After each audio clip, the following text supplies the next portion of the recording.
Hello everyone, welcome back to Saras talks. अभी हाल ही में जीपेट का रिजल्ट आया है।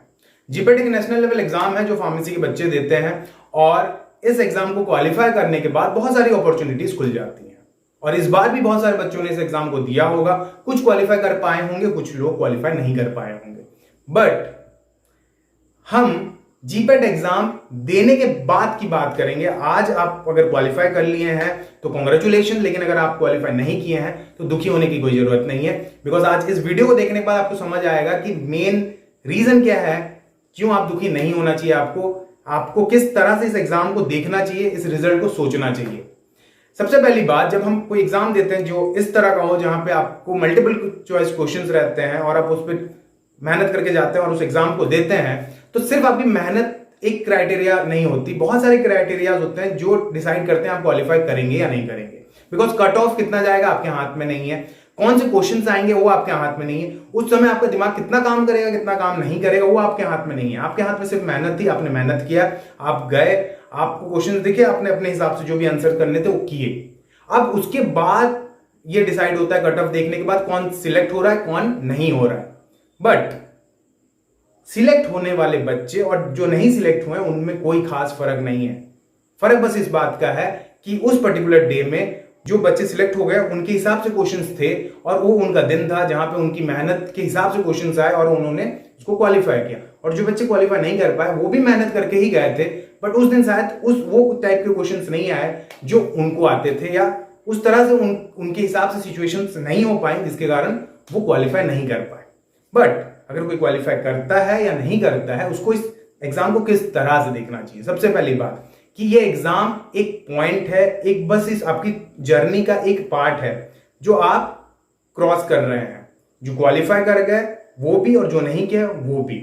जैसे ही आप इस जर्नी को क्रॉस कर रहे हैं, इस पार्ट को क्रॉस कर रहे हैं, वो उस पार्ट में जो भी रिजल्ट आता है उस रिजल्ट को पहले ये ध्यान रखिए कि अपने दिमाग में मत बैठाइए, उसको अपने ईगो के साथ अटैच मत कीजिए।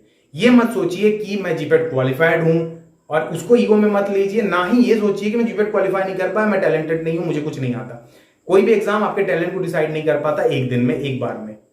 हो सकता है आप बहुत टैलेंटेड हो, किसी रीजन से आप क्वालिफाई नहीं कर पाए हैं, और हो सकता है कुछ ऐसे भी बच्चे होते हैं जो तुक्का मार के क्वालिफाई कर जाए, बट इससे कोई डिफरेंशिएशन नहीं आता है। पॉइंट ये है कि आपने जीपेट दिया, आपने एग्जाम दिया, आपको पता चला आप कहां स्टैंड करते हैं।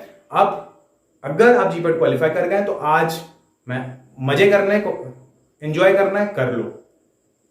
दुखी होना है अगर क्वालिफाई नहीं किए हो, आज दुखी होना है तो दुखी हो लो, लेकिन कल से मेहनत करना स्टार्ट करो। ये आपका पास्ट हो चुका, आपने मेहनत किया था, एग्जाम दिया, आपको क्वालिफाई करना था तो कर गए, नहीं कर पाए, वो सब आपका पास्ट है।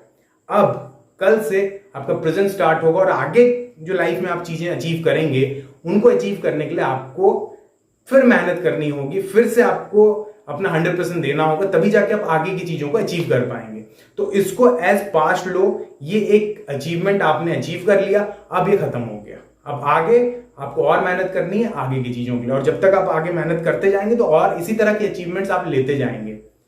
सक्सेस और फेलियर्स के से अपने आप को डिफाइन मत करो, इस पे डिफाइन करो कि आपकी जर्नी में आप कितनी शिद्दत से कंटिन्यूसली उस पर काम कर रहे हैं, कितना मेहनत कर रहे हैं रेगुलर बेसिस पे।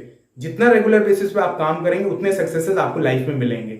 सक्सेस और फेलियर्स आते जाते रहेंगे, बट कंटिन्यूटी बहुत इंपॉर्टेंट है, कमिटमेंट बहुत इंपॉर्टेंट है, और एक कंटिन्यूस एफर्ट डालते रहना बहुत इंपॉर्टेंट है। बीइंग ए स्टूडेंट, अगर आप कंटिन्यूस एफर्ट डालते हैं तभी जाके चीजें अचीव करते जाएंगे। लेकिन अगर आप इन चीजों को अपने सर पे ले लेते हैं, अपने ईगो से अटैच कर लेते हैं, अपने सक्सेस को या अपने फेलियर को, तो आगे की सक्सेसेस और फेलियर्स आप मिस कर जाएंगे।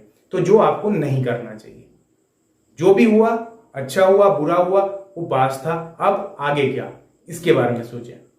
और अगर इस वीडियो में आपको कुछ सही लगा है तो वीडियो को लाइक करें, शेयर करें, और अब तक अगर चैनल को सब्सक्राइब नहीं किया तो चैनल को सब्सक्राइब कर दें ताकि इस तरह के वीडियोस आप मिस ना करें। और जब तक नेक्स्ट वीडियो नहीं आता है, स्टे फोकस्ड, क्योंकि जो फोकस्ड है वही लाइफ में कुछ अचीव करता है।